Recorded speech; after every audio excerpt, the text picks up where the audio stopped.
Ouais, ça, je pense, c'est assez intéressant de voir ça. La vie politique québécoise est évidemment source d'obsession chez moi. Et qu'est-ce qu'on voit? C'est que François Legault dirige une coalition. Et dans une coalition, il y a toujours un élément plus fort que l'autre. Le premier mandat, de manière assez étonnante, avec les lois identitaires 21-96, l'aile bleue avait été capable de fixer une bonne partie de l'agenda. On aurait peut-être pu croire qu'en deuxième partie de mandat, la CAQ aurait décidé d'aller sur le programme rouge, mais la pandémie est arrivée, puis ça a obligé tout le monde finalement à suspendre ses préférences idéologiques. Là, le deuxième mandat commence et on voit très bien qui a le lead dans cette coalition en ce moment. Et le lead à la CAQ aujourd'hui, c'est globalement l'aile rouge on le voit dans le débat sur l'immigration. François Legault, ça y a pas pris un mois pour qu'il renie sa parole sur les 50 000 immigrants par année. Tu sais, 50 000, c'est déjà beaucoup, là. Toute proportion gardée dans le monde occidental, c'est sur des seuils d'immigration très élevés pour une société qui n'a pas des capacités d'intégration exceptionnelles. Bon. Et là, il y a une hausse qui est proposée, et là, on nous dit, oui, mais c'est une hausse de francophones. Il faut pas nous prendre pour des idiots, là. Déjà qu'à 50 000, on n'est pas capable de remplir ça sur le mode francophone. Eh bien là, en plus, on nous dit, on va augmenter ça à 60, 70, 80 peut-être. Et là, ça va être des francophones, nous dit-on. Bon, premièrement, il y a deux choses. Un, l'intégration se limite pas à la maîtrise d'une langue d'usage. Il y a une dimension culturelle. Il y a les capacités d'infrastructure d'une société sur le plan du système de santé, du système social, du système scolaire.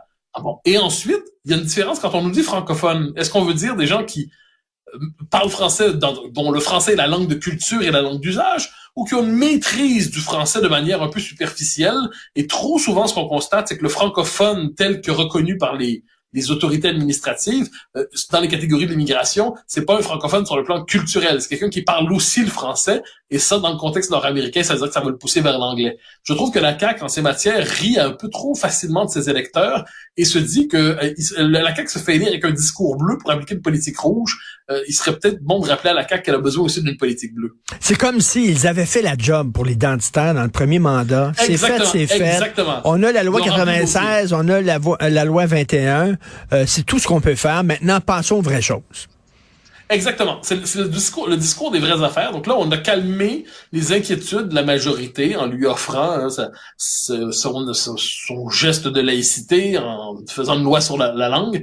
Et là, ce serait finalement les boys qui vont parler d'économie. Et moi, je trouve que dans cette réduction de la question identitaire à une forme de flafla pour les sensibles, et alors que là, les vraies affaires, c'est ça de la business, je trouve que ça témoigne d'une conception un peu Elvis Grattonesque de la vie politique, et ça ne témoigne pas d'une compréhension fine du rôle du premier ministre du Québec, qui est le défenseur du Québec comme seul État francophone en Amérique du Nord. Donc ça, je trouve que la CAQ, en ces matières, et c'est particulier parce que c'est une forme de déception, parce qu'on a été nombreux à se dire, la CAQ, c'est pas parfait.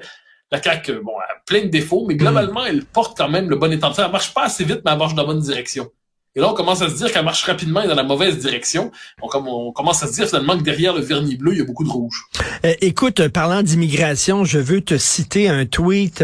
C'est Sébastien Desrosiers, qui est journaliste, je crois, à Radio-Canada, qui présente un reportage de Radio-Canada concernant l'immigration.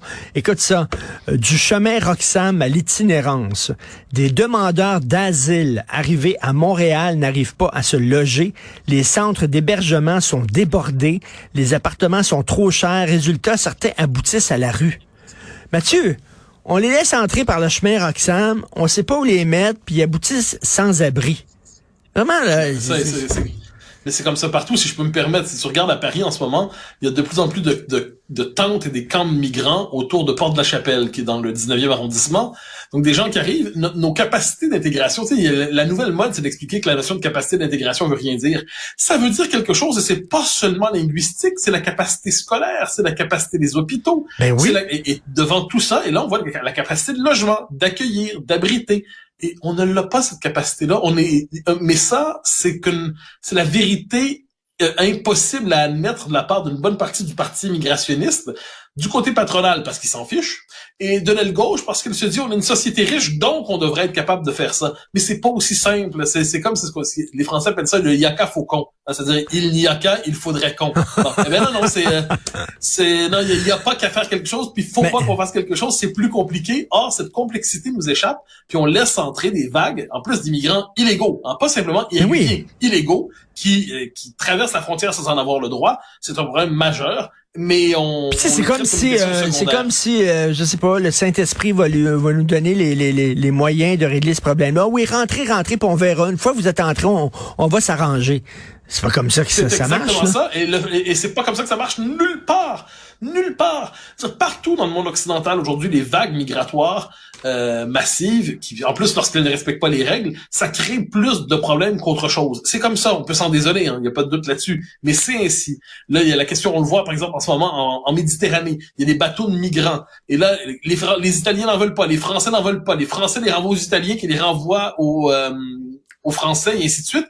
Et là, on est devant des pays qui proclament leur vertu humanitaire, mais dans les faits, puis ils sont plus capables. La capacité d'accueil n'est plus là. Il y a un effet de saturation démographique. Bon. Le dire, pour certains, c'est de la xénophobie. C'est pas de la xénophobie, c'est le sens du réel élémentaire pour traiter même, je dirais, correctement les gens qui s'installent chez nous. Tout à fait. Et j'encourage